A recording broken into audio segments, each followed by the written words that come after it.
Growing up in Gloucester, I went to the Daffodil Festival almost every year. My family is a big festival family, so all of the local festivals, we would kind of make our rounds, but the Daffodil Festival, being around the pretty flowers on our beautiful Main Street just meant so much. And my birthday is in the middle of April, so it was always like a family tradition that I would come to the Daffodil Festival and I would pick out my birthday present here from one of the vendors. So definitely it was a festival that I did not want to miss so that I could get a great birthday present from someone. But just a lot of memories of coming here with my mom, my brother, my grandparents, my aunts. It would always be a big family affair to have like a dozen people out here enjoying the festival together. My name is Hunter LeClair, and I'm Gloucester's Tourism, Marketing, and Events Manager at Parks, Rec, and Tourism. My job, tourism, marketing, and events. Part of my role is to help supervise our museum, our visitor center, but beyond that, Gloucester has a lot of different events. So we have the Christmas parade, we have a lot of partners that put on events, so that was one thing I had to kind of understand is, again, like the Daffodil Festival, the Wine Festival, and the Arts Festival, and kind of who does what and what can our role be as a partner. So building out those relationships. We have concerts on the green. We have a lot of activities at the parks. We have a lot of celebratory moments, a lot of historical moments. So there's a lot of event planning, big like the Daffodil Festival, and small like finding a solo musician to play on the lawn one night while people are out here walking Main Street during the summertime. So a lot of different events with different capacities, and then marketing. So a lot of working with local magazines, radio stations,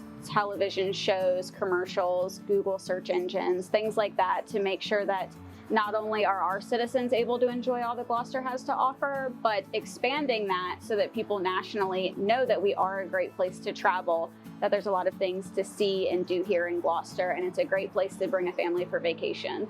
Being here to enjoy the festival, I never really had an understanding what is festival proper? Where did there's strict start and end lines of the festival, but being a member of the public, you're on Main Street, right? The festival is Main Street. It is Gloucester. It is the businesses and the marquee signs. It is the daffodils in the median driving down to the center of the county. We would always park at the library and walk down because Main Street is just so packed. There's so many people. So I would see vendors starting in front of the courthouse restaurant and down at the brewery and thought, we're here at the festival. So it's interesting coming from that perspective where it really just reminds you that the festival is here to bring everyone together. It's not about where does my VDOT permit start and begin. It's more about just kind of everyone coming together and how many different players and partners play a role. What is the Daffodil Festival? What components go into this weekend that we're talking about? So most communities that have a focus on tourism have some type of annual festival, and Gloucester celebrates daffodils. We have a really natural environment for growing daffodils. We had a very large industry of shipping out daffodil bulbs. So this year we celebrated our 39th annual Daffodil Festival. We will be celebrating our 40th annual Daffodil Festival next year. And during this festival, it is a 2-day weekend event where we have around 25,000 people descend on Main Street. We've got a little of everything. So we have a kids area, so family friendly. We have great music. We have 2 stages, so there's always something going on. Robert with the History Museum has added in Living History Weekend to be on that weekend. So there will be, reenactors walking around. We have musket firing, cannon firing. We have a parade that happens Saturday morning. So we have about 40 different parade units decorate in daffodils and come down Main Street. We have some partners that put on different events like sip-in shops and beer gardens. We have a high focus on vendors, specifically fine art vendors. So we have about 250 different vendors that come onto Main Street. A pretty big food court with about 16 different food vendors. We have a Grand Marshal, we have a Daffodil Queen, we have a Daffodil Little Miss, We have an art print that people submit their artwork to, and then we have judges select a winner and we mass produce a poster. You can come get a signed version and meet the artist.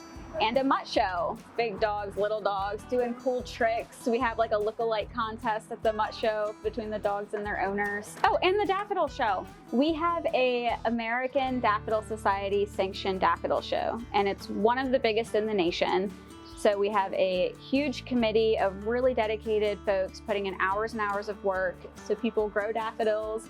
They bring them down to the show. We have certified judges that come in and they know all of the types and varieties and colors, and not coming from that technical, botanical type side.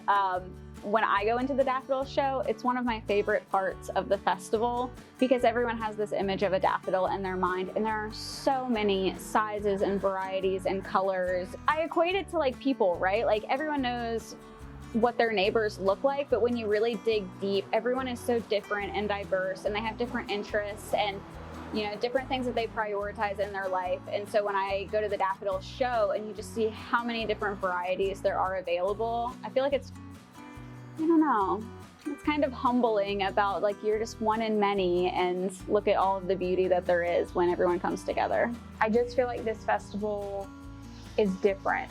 Hi, I'm Susan Ammons, Gloucester County's Tourism and Marketing Supervisor. I always joke, I have participated and helped with 2.5 Daffodil Festivals. 2023, unfortunately, we had only a 1 day because of weather, but the same amount of work went in, so you could consider it 3. The majority of my job is marketing. I'm with Gloucester Parks, Recreation, and Tourism. So tourism is a piece, and then so is Parks and Rec. They go hand in hand. I get to have a camera in my hand every day, which is awesome. I get to tell others, residents and visitors, you know, what Gloucester has to offer. And then the other half is really anything that is needed to get done so that the festival goes smoothly. I market it as kind of our Super Bowl. We start right after the current festival is over, and we do the website, social media, tangible print items, magazines. So we try to get the word out as much as we can. So what kind of things would folks not realize you're working on if they haven't organized a big festival before? Well, I will answer that question from when I started, because I have been to the Daffodil Festival myself. I have never seen the behind the scenes for something so big. My first year, I was not prepared. And I think I wasn't prepared just because, again, it's all year round planning. And so there's a lot of work that goes in really early. And then once we get closer to festival time, of course, there's festival vendor placement. There's maps that have to be made. There's making sure that we have enough volunteers. The sheriff's office is involved to make sure, you know, that road closures happen and everybody is safe. So there are a lot of things that happen that I did not even think about just being a festival goer myself. Now when I go to bigger events, I applaud them because I'm like, I know how much work it takes. Hi, I'm Debbie Wesolowski. I'm the Gloucester Daffodil Festival Coordinator, and I've been here longer than I ever thought I would. As a little girl, when I was here living at Ditchley on the North River, there was a big field with daffodils. And my mother, who was born and raised in Gloucester, had many generations here, she said, you know, I used to pick those for 5 cents a bucket. All of us, when we were old enough, we used to go into the field and help pick daffodils for 5 cents a bucket. And that was really all I knew about daffodils in Gloucester. I hear it from my volunteers, those that have been here much longer than I. What happens is, you know, you get involved with the Daffodil Festival, and then you fall in love with it. And then you fall in love with the history of it and the traditions of it, and you're stuck like glue. There had never been a Daffodil Festival Coordinator, and my position was, how was I going to do that gingerly and still keep the tradition and the history intact? So one of the things that I really thought about was, you know, we need the younger generation to start recognizing this and learning about it. So I wanted to expand the Queen program. The first thing I did was to develop the Queen's Tea. I felt like that was a better venue, something more special for these girls at the high school, that they would be interviewed in a lovely setting, and that their families could attend. I was like, where do I do that? Where do I do that? And I found Warner Hall, which I would later find out would be my 11th great-grandmother's home. It was such a surprise. So then I was like, okay, well, the younger children need to know this as well. So we started Little Miss. And then this year, for the first time, we will start Junior Miss. So now I have my littles, my middles, and my queens learning about and wanting to achieve the goal of being queen and having a scholarship help to go to college and further their education. So I feel like we've done that. The next thing was to make the print program better. So now we've expanded that. This year we've contacted middle school. 2 years ago, we let the high schoolers come in and present art for the print that we do each year. And now that is hosted by the Cook Foundation. And then the other thing that I really worked on was our parade. The first year that I had to do a parade on my own, that whole year prior, I was walking around that parking lot, measuring, saying, okay, I could do this, I could do that. All right, here's what I'm gonna do in order to make everybody safe and happy to participate. We went from queens in cars to floats, more people in the parade, asking the high school to participate with a float. We only have so much space, unfortunately, but we try to fill it the best we can. The other thing that I needed to expand was sponsorships. So I needed to get myself out there, introduce myself in person, and talk about that history to businesses that were established, that kind of knew about the festival, but to new ones, and to expand into Hampton Roads, because I wanted people to come see Gloucester and see what this historical event was about and be part of it and support it. So we've really gone from here to here in sponsorships. They've volunteered more as well as sponsor, which we always need as well. And we needed to build our volunteers, which we've done and continue to do. So I feel like we've come a very long way, but you always want to go just a step further, you know? But now, along with new people on our team as well, we've expanded our social media and our website presence, the way that we do photography, and doing interviews like this with sponsors. And I think that many more people since 11 years ago have learned about this festival. The festival is actually pretty profitable. So the festival generates revenue, and that revenue pays for all of our expenses. It doesn't cost the county anything, which I think is really neat that we're able to sustain this festival year after year. We really couldn't do it without those sponsors. So sponsorships, we sell tickets for the shuttle, that pays for itself. We do charge vendors a fee, so if they're gonna come onto our premises for the weekend and sell their items and make money, we charge a modest fee for the vendors to come. So all of the vendors that are coming into town are contributing towards the cost of that expense. But again, really without the sponsors, we wouldn't be able to do it. So that helps support our staff. We partner with the Sheriff's Office to provide security. We have to pay for VDOT permitting.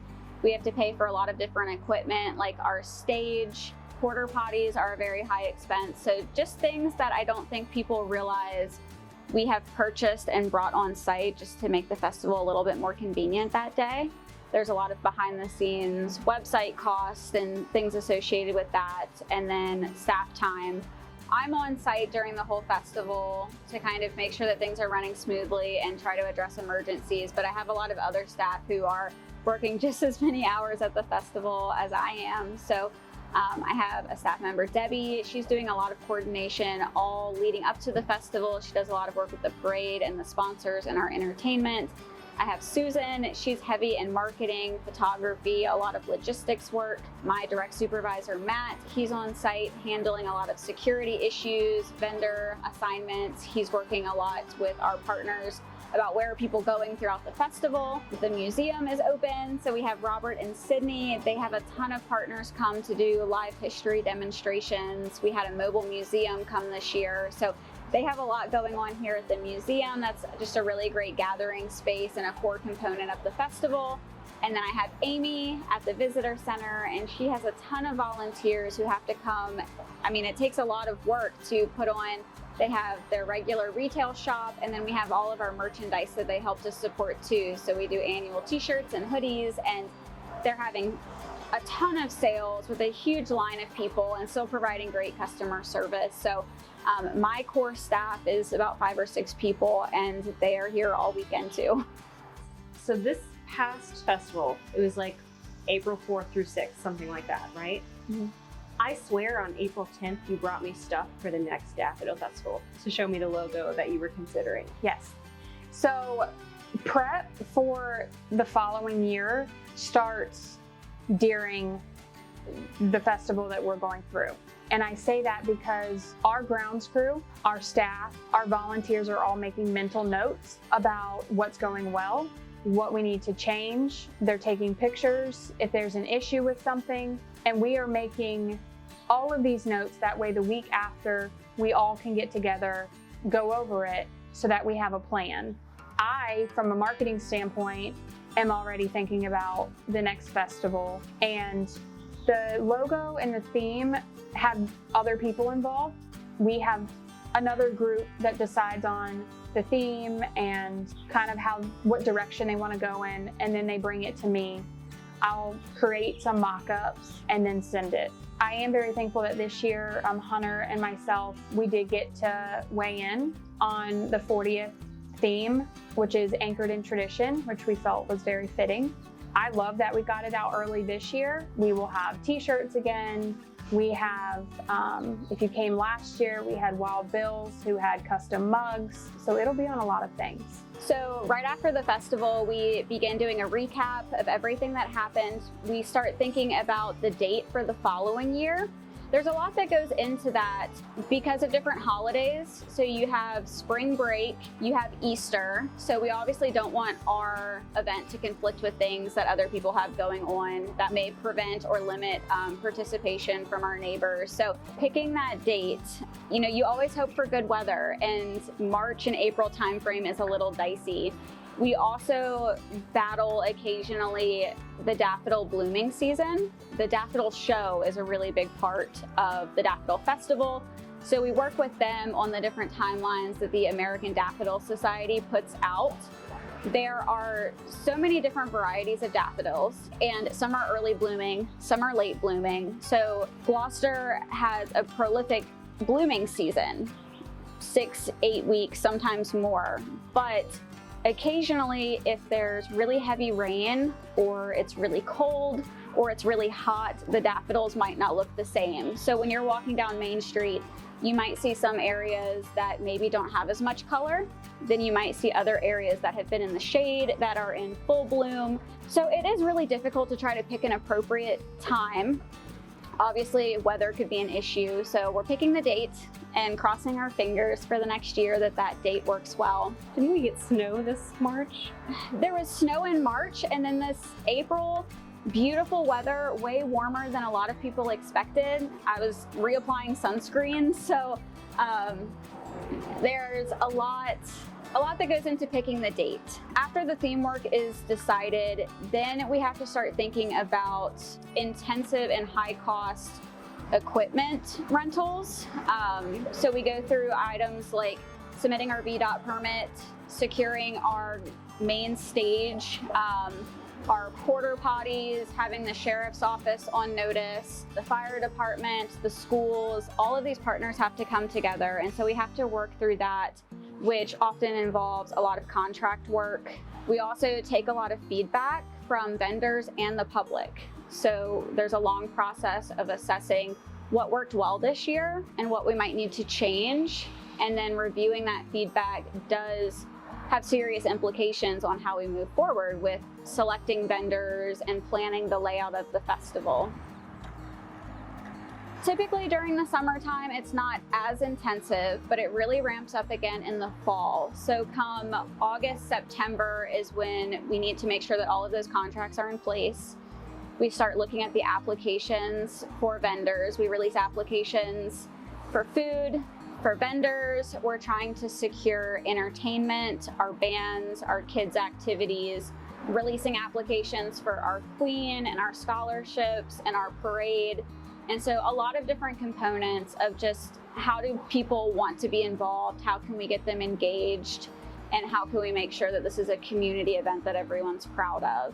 We also have to look at data when we're picking our musicians. So people like different things, and when you have a high ticket item like that you're going to publish and people are going to come just for that band, it's really important to try to say what's going to bring in the most people. Is this an entertainer who it's just for older folks or younger folks, or it's really heavy rock and roll, or it's jazz, and we had jazz last year. So there's a lot of ways that we try to make sure that there's a little bit of something for everyone. A lot of people come to this festival year after year, and they come because they love the daffodils, they love vendors, but sometimes they want to see something different. And so we did start to get some feedback that a lot of the vendors are vendors that they can find elsewhere, or they could buy those products any day or offline, things like that. So we did get a lot of feedback about wanting to see more artisan craft vendors, wanting to see more unique items. So we have a group of folks that review all of the vendor applications, and we really tried to come at that from a mindset of, can I buy this elsewhere?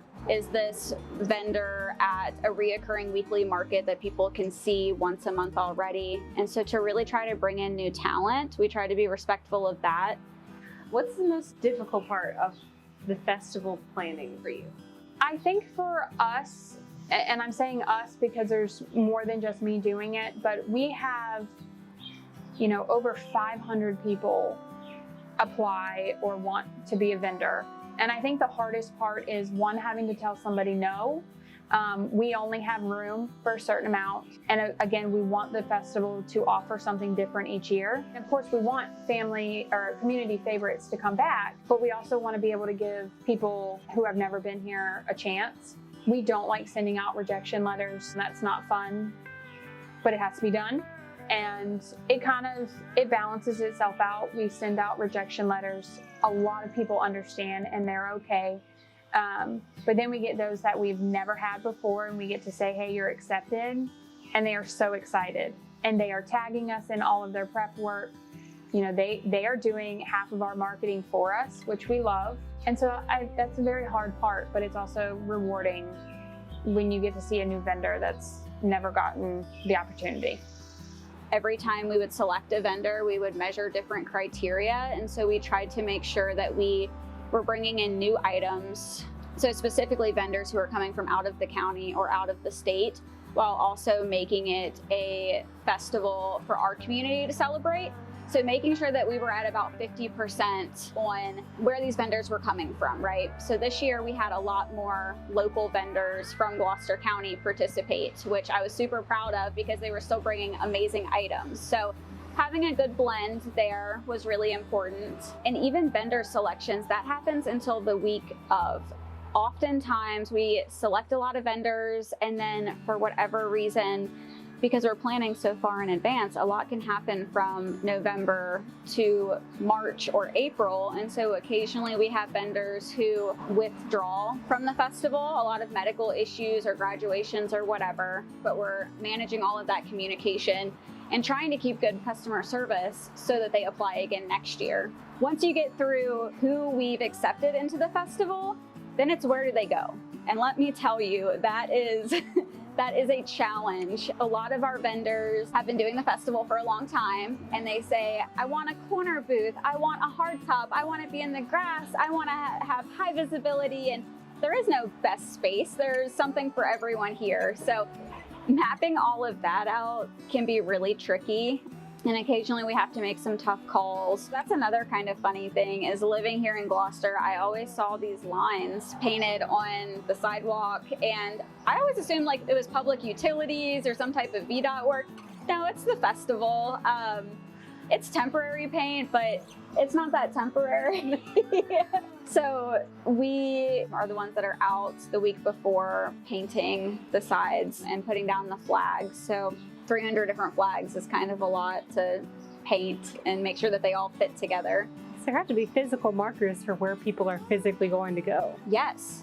Yes, and they are very serious about where they're going to go. I don't want to make light of it because it is, it's vendors' business, and that's what they do. And they go to a lot of different festivals and they're very experienced. But a lot of times, especially if someone doesn't live here or they're not focused on the festival from this type of angle, you have a manhole change, or you have a driveway expand, or you have a sidewalk to promote enhanced accessibility on Main Street added, it's going to change everything. So when someone shows up and they said, well, I'm supposed to be number 200 and last year I was over here, now I'm here, people can get upset because they're planning through, what does my vendor booth look like? Is it the right side that's open? Is it the left side that's open? Do I have both sides that are open? And then you show up and you don't have both sides open. You only have one front space open. I understand that that can be really difficult when they put in a lot of work like I have. But when you're managing 250 different businesses that come in, I can't always guarantee that things are going to be what I expect. And sometimes day of, we just have to pivot. So the festival, many hands make light work. And I don't know that it's ever going to be light work, but we all really enjoy what we do. I mentioned that there's about 4 people in our office that are spending a lot of time day after day on the festival, but it really goes beyond that. We have a whole grounds and maintenance crew that do a lot of work the whole month leading up to the festival, making sure all the grounds are taken care of. There's electrical work that has to go into preparing for the festival. There's moving around a lot of heavy, all of the picnic tables, the tents, the stages, all of those things. So we work a lot with our grounds and our maintenance crew. We couldn't do it without them. In the month or 2 leading up to the festival, we're doing a lot of marketing efforts. So we've gone to the visitor center on 64 and put up a bunch of decorations so that everyone coming down the interstate knows about the festival. We will go on site to different radio stations, go on site to different vendor fairs, do outreach to a lot of our business partners. And so we're out talking to people to make sure that everyone is aware of the festival and so that they can join in. Painting windows. People. We painted windows this year. That was really cool. I've always thought that I was kind of artistic. I enjoy doing stuff like that, but I've never really done it in such like a public facing, that was probably one of my biggest fears going into the festival is what if I'm out here on Main Street painting and it looks awful and people drive by and they're like, there's Hunter, she did that window. But it was something new, right? And it was something that when you're answering emails and looking at this map for 7 hours straight, what a blessing to have a job where I can just go out and spread some cheer to our local businesses and paint daffodils on their windows. So that was a really neat kind of new thing that we added. January is when, Christmas is over and we can think about not holiday things.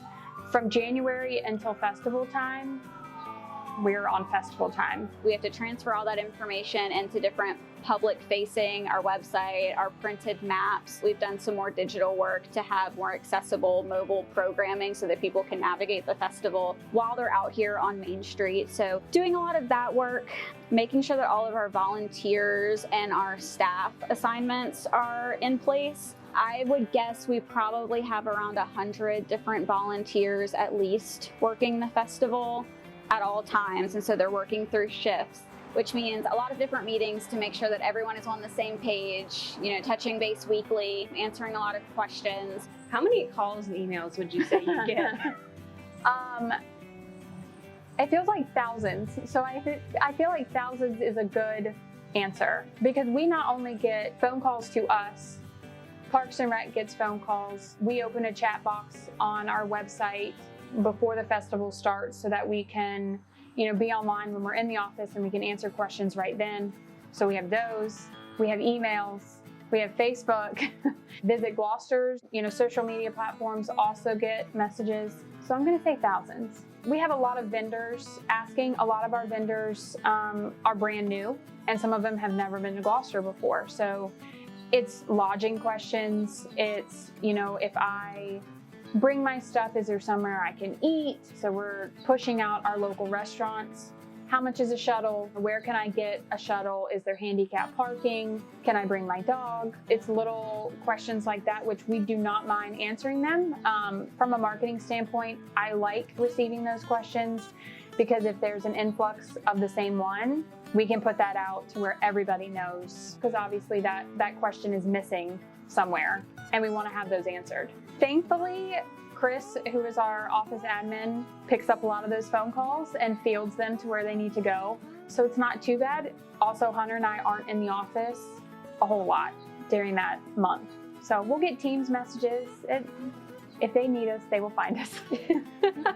March is go time. I have nothing but Daffodil Festival brain. Our entire office is on Daffodil Festival time. And about 2 weeks prior to the festival,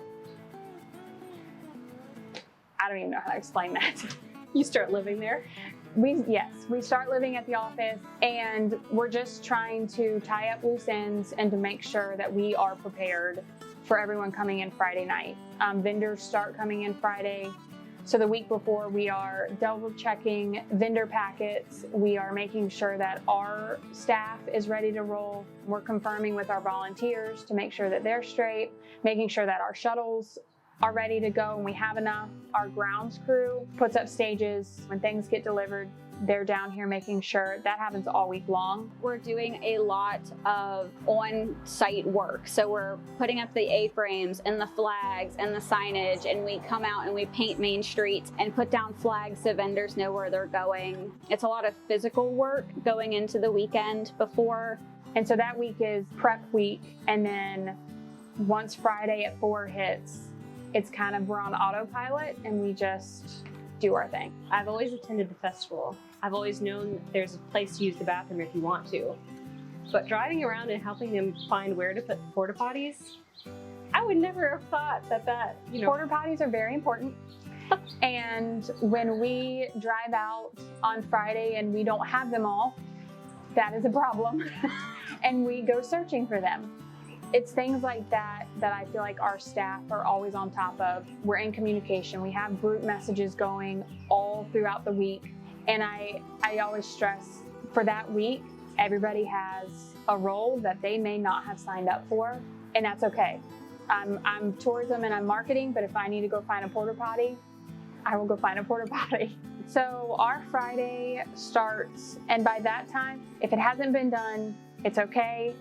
We're really good with getting our stuff done by Friday. Vendors start rolling in that evening. So half of our vendors will come in Friday, the other half come in Saturday morning really early. Again, our space for the festival is so small, we can't have everybody come in at the same time. So part of our crew is at Body Tot Elementary doing check-ins. The other half of our crew is down here. Friday, people are kind of laid back. They come in, they can set up. That's not as chaotic. Saturday morning is a very early morning. That starts at 4 a.m. You were here last year for 4 a.m.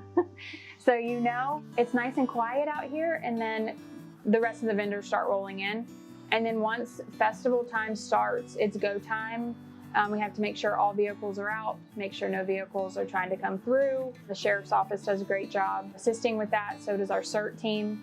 At that point, it's calming down some. We have the parade on Saturday at 10. We do have crew at the library parking lot that whole morning. So people come in with their floats. They have to be lined up correctly. There's volunteers down there. The VFW does that. The whole team works together. So they handle the vendors, get them checked in while I'm up at the parade, checking them in and getting the parade down the street. Then I dash and make sure we do opening ceremonies and get the first band on the stage.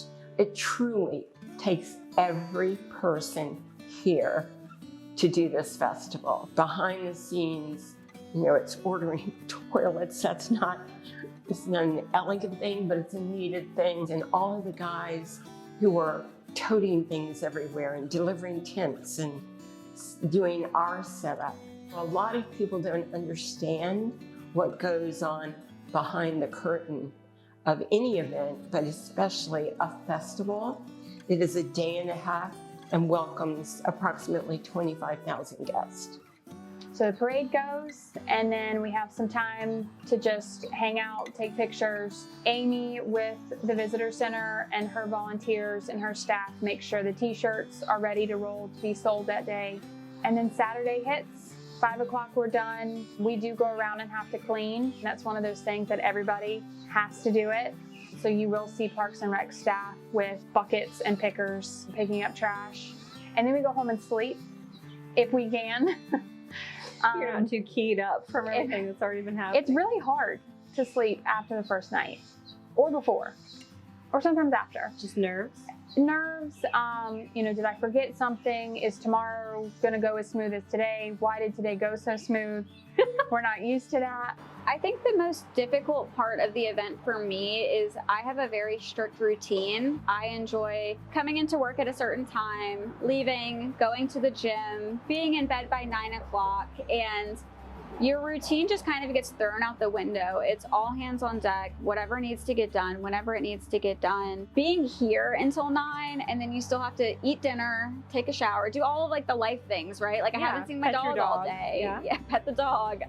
It was a lot. My husband was like, I didn't know the Daffodil Festival was going to be so much. And I'm like, boy, do you. Being in the role where I have to kind of lead a lot of these things, I certainly would not expect someone else to do this work if I'm not going to be on site helping out too. So Friday going into Saturday, I feel like I just didn't sleep, and you can't live on Red Bulls and hype music in order to get through the festival. So next year I will drink plenty of water. I will wear comfy clothes and tennis shoes, and I will know what I'm walking into. Sunday is not as early of a morning. It doesn't start until noon, but our staff start rolling in 10 o'clock just to make sure we're here. We don't have to worry about vendors moving. And so Sunday's a pretty laid back day. And then Sunday at 5, everyone's kind of tired and vendors wanna get in, pack up, and roll out. And then again, we just pick up trash. Monday morning, it kind of has to look like a festival never happened. We don't wanna leave trash or any of our stuff out. So our crew is responsible for picking it all up.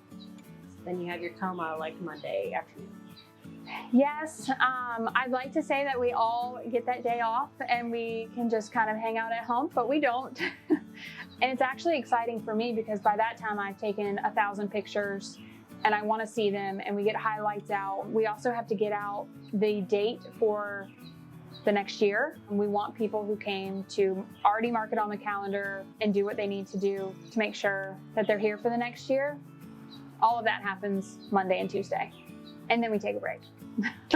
One of my learning opportunities was I try to be a very detail-oriented person, and I was all the lists and the pamphlets and having everything in order. So vendor check-in happened, and we have 250 vendors trying to come onto Main Street with huge trailers, multiple trucks. They're carrying hundreds, thousands of dollars of their merchandise to sell. And our Main Street's kind of tiny, you have a roundabout circle here. So having all of those folks kind of descend on Main Street at the same time is very hectic. And I was really proud of how well that went. We had a lot of great Parks and Rec staff who helped manage the check-in process, and that went so smooth.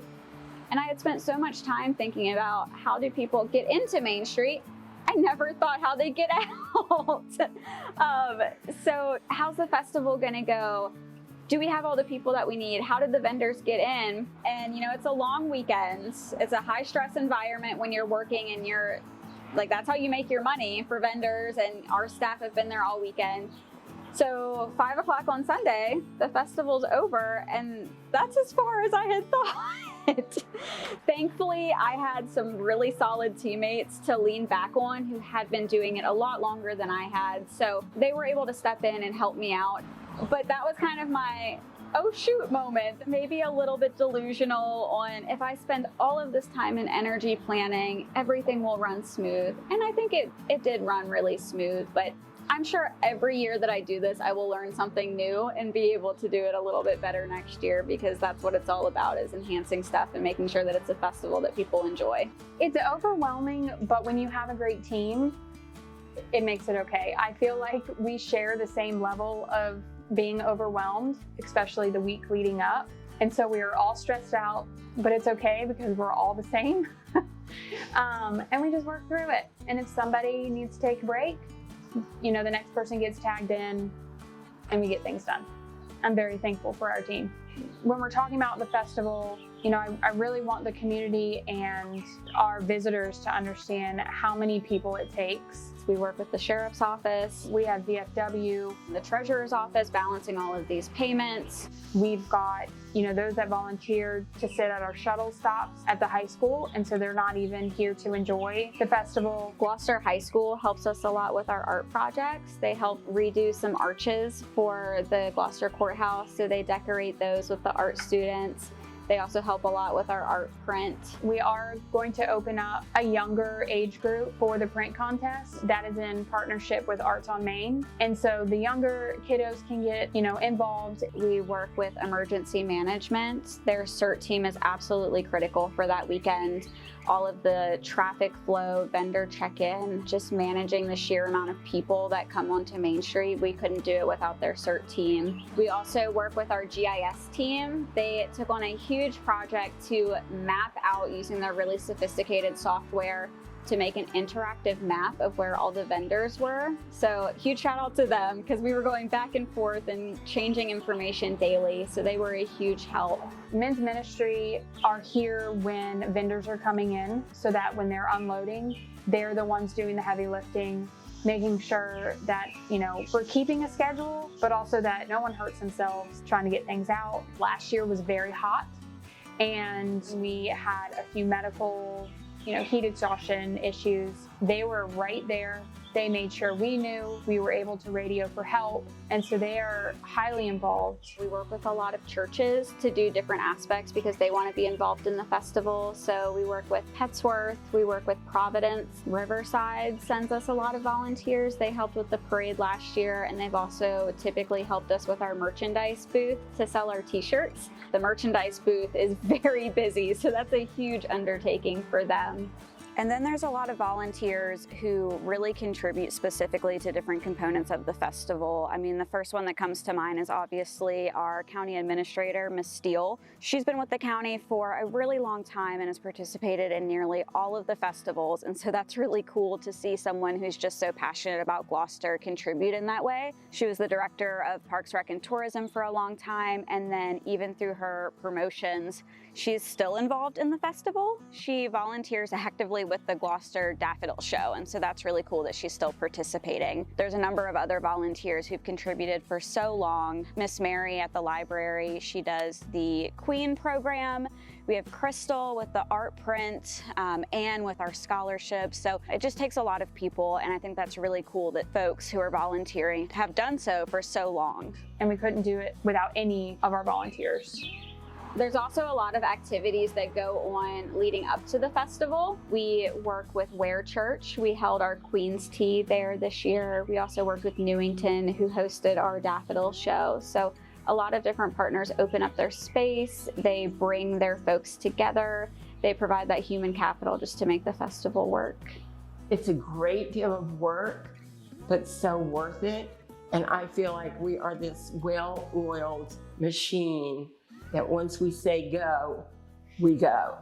My favorite part of this festival is just to walk around incognito and see what people are saying, see what they're enjoying, watching their faces when the Queen gets crowned, or on Sundays when she walks around with Little Miss, watching the kids' excitement at the parade. So I don't walk around and say, oh, hi, I'm the Daffodil Festival Coordinator, because it's not just about me. I just like to see what all of us have put together and how the people are enjoying what we've put together.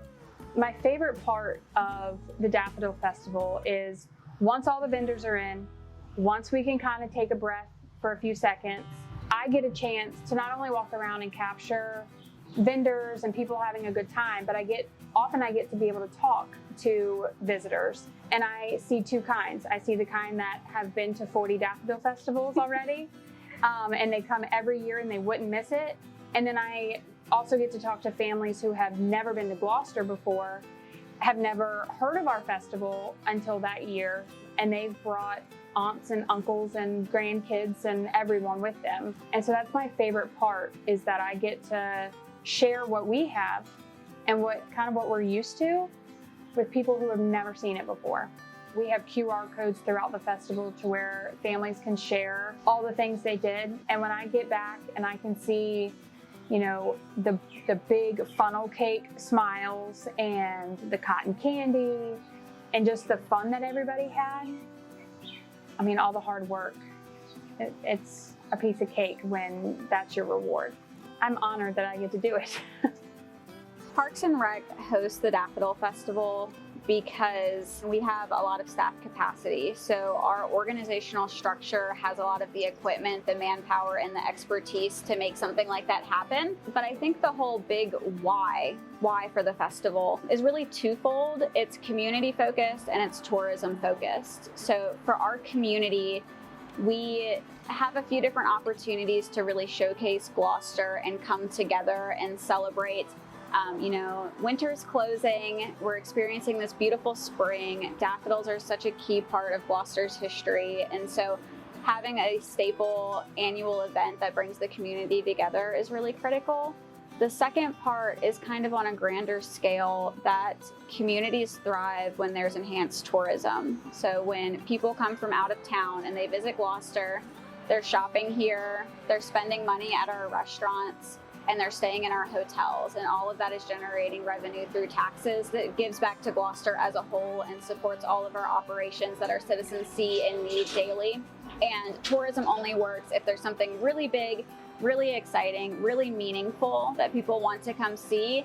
And hopefully it's all of those things enough that they want to come back year after year and experience it again. I think the most rewarding part of the Daffodil Festival for me was really seeing kids come out and enjoy it, because I like shopping, I like seeing the vendors, and so I enjoy seeing that. But when you think about, I grew up in Gloucester, I used to come to the festival, I was here with my family, and you see the Queen and the Little Miss, and even people from the public. I think that's really cool. One, where do people find all of these daffodil clothes? Because people come with hats and scarves and shirts and skirts, and just like everyone really embodying the whole spirit of the Daffodil Festival. So we definitely have some loyal festival goers who come and just kind of show their daffodil spirit, and I think that's really cute too.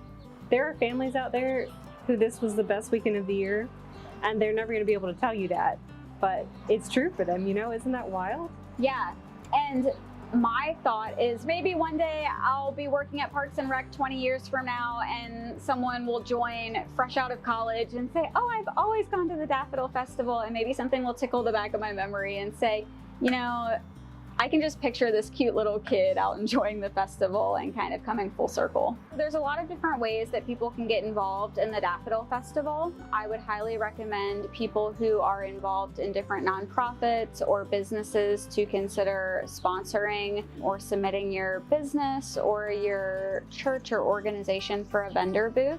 That's probably the top way, is what is important to you in your life. Can you come sell that? Can you bring that entertainment? Do you have a band? Do you have a pony show, a petting zoo?